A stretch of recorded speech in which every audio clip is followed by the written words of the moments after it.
তাহলে জান্নাত অতি নিকটে চলে আসবে আর জাহান্নাম অনেক দূরে চলে যাবে। হাদিসে বর্ণিত হয়েছে عن عبد الله بن مسعود رضي الله تعالى عنه قال النبي عليه الصلاة والسلام التائب من الذنب كمن لا ذنب له رواه ابن ماجه। হযরত আব্দুল্লাহ ইবনে মাসউদ রাদিয়াল্লাহু তাআলা আনহু থেকে বর্ণিত, তিনি বর্ণনা করেন রাসূল সাল্লাল্লাহু আলাইহি ওয়াসাল্লাম ইরশাদ করেছেন, গুনাহ থেকে তওবাকারী এমন যার কোনো গুনাহ নেই।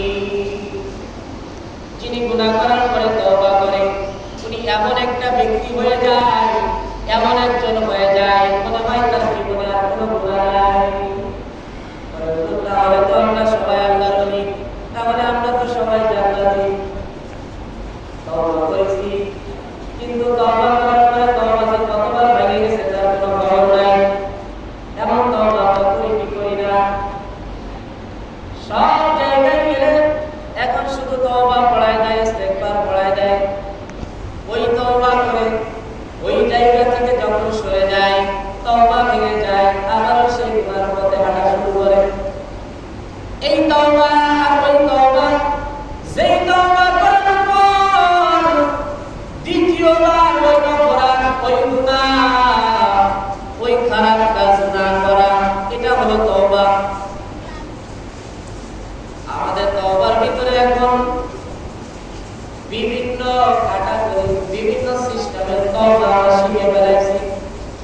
কেউ কিছু বললে বলে আস্তাগফিরুল্লাহ, কেউ কিছু করলে বলে আস্তাগফিরুল্লাহ, অথচ দেখা যাচ্ছে ও করছে আস্তাগফিরুল্লাহ, আবারও আস্তাগফিরুল্লাহ সাথী ও করতেছে ওই রকম।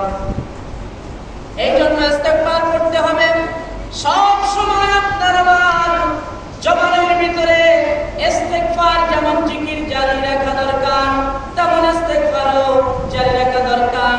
কারণ এমন একটা সময়, এমন একটা মুহূর্তে আমরা এসেছি, যেই সময়, যেই মুহূর্তে গুনাহ আর গুনাহ, গুনাহ আর গুনাহ প্রতি মুহূর্তে, প্রতি সময়